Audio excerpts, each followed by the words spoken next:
Let's bring in Aaron Klein, Economic Studies Fellow at the Brookings Institution. Also, Hugh Sun is banking reporter for CNBC.com. Aaron, I'll turn to you first. Amid myriad other things, you think they should definitely take bank supervision away from the Fed?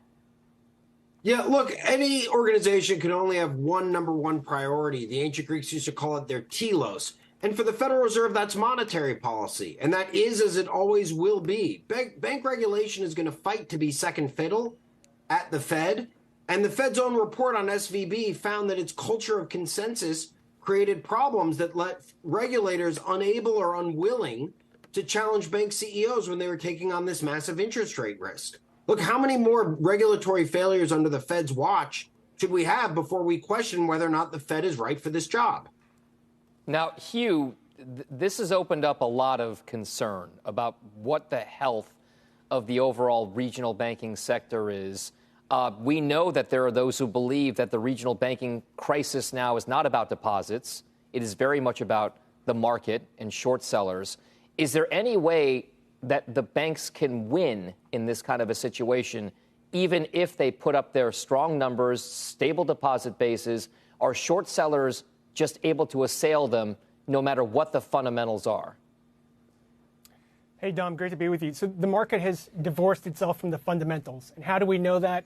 SVB, First Republic, both banks that failed because, as we learned later, 60 to 80% of their deposit base had fled in a very short amount of time. Now, you take a look at PacWest. In the 1Q, they lost about 17% of their deposit base, and they gained some of that in the intervening weeks. So their deposit base, is relatively stable compared to those other situations. What does that tell you? It tells you that if this situation right now that we're going through with PacWest and a few other banks has nothing to do with fundamentals, what's going to make it stop?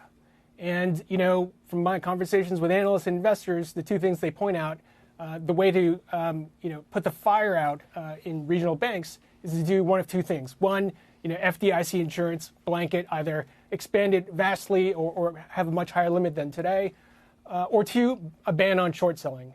And there doesn't seem to be that much indication that either is imminent. And so we're in a situation where we're going to see this happen.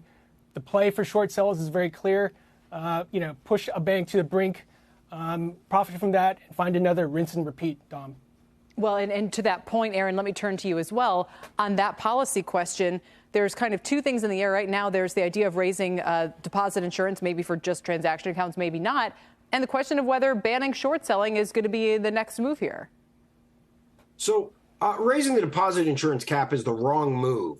Look, 98% of ordinary Americans have every dollar in their bank account insured. Raising the number from 250 to 500 or a million isn't going to really stop this issue of the uninsured, which are often very large companies. Look, SVB didn't bank people. It's called a regional bank. It had 4 branches.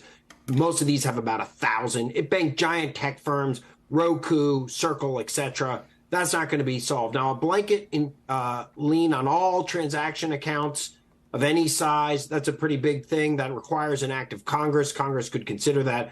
But just raising the deposit insurance limit, I think, is the wrong move. Ultimately, that's paid back in higher fees by you and I and ordinary Americans in bank accounts. Just to jump in here for a second, it is what Sheila Bair called for last hour. And I'm curious, we understand there'd be a cost associated with it, but the argument is that if you don't do that, then you're going to continue to kind of worsen the fortunes of small and regional banks across America and leave only the biggest who are perceived as being safe.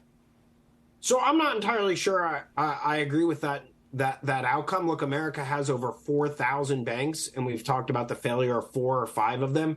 Banks that were poorly managed, banks that took on interest rate risk, went well over their skis, like First Republic and Silicon Valley Bank. And so, a temporary guarantee of that, to the extent that these are divorced from fundamentals, I'm beginning to try to wonder why this act of Congress in temporary guarantee would solve this problem if it is just a question divorced from fundamentals. But look, Congress ought to consider it. We rewrote the law in 2010 to say that Congress gets a vote in this. So, let's see where the votes are.